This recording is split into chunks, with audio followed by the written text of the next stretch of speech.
a lot to talk about here. Joining me now to discuss the legal implications of these developments is Neama Rahmani. He's a former federal prosecutor and the president of West Coast Trial Lawyers. Neama, thanks for joining us. So what does this decision tell you about the court's thinking right now when the justices decide not to fast-track this case, let the Court of Appeals handle it first, and when they don't give a single reason why? It's just your petition is denied.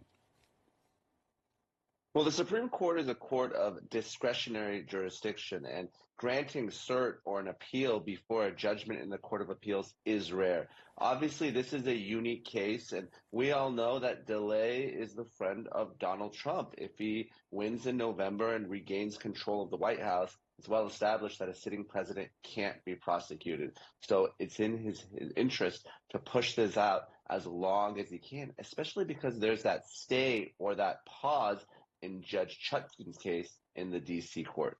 Yeah, and there's always questions, too, about what her jurisdiction, Judge Chutkan, would actually be over the course of this appeals process and potentially a Supreme Court. Now, look, Special Counsel Jack Smith, in part of his argument, pointed to a Watergate-era case in his brief. In that case, the Supreme Court, they leapfrogged the appeals court to quickly hear a case in which the justices ultimately rejected then-President Richard Nixon's claims of presidential privilege in a subpoena fight over Oval Office tapes. So if you were a Supreme Court justice here, would you also have rejected Smith's argument?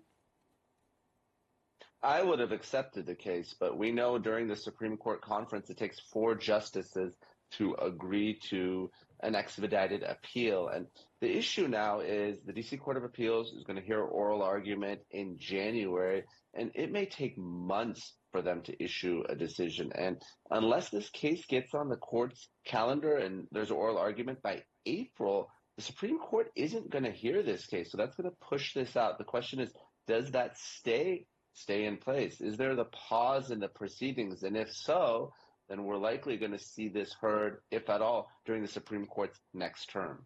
And that's part of what Jack Smith was arguing, that the gravity of this case requires the Supreme Court to look at it right now or as soon as possible, as opposed to going through an appeals process where, in theory, either side would be appealing whatever is decided at that point. Now, as you mentioned, the appeals arguments, the first one scheduled for January 9th, and you alluded to sort of what the timeline could be that we're seeing, but you've worked in the legal system long enough. I mean, how long of a purview are we looking at here when you consider going through an appeals court and then potentially the Supreme Court as well?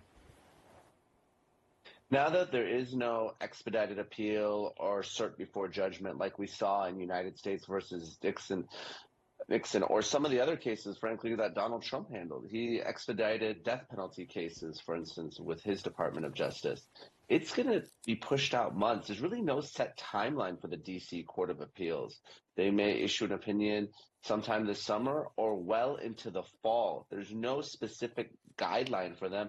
And then, of course, once that order comes out, then we have to see if the Supreme Court agrees to take the case. Again, they have discretion, and if so, they're going to set a briefing schedule, but probably we're looking into well into 2024, maybe even 2025 if it goes through the normal process.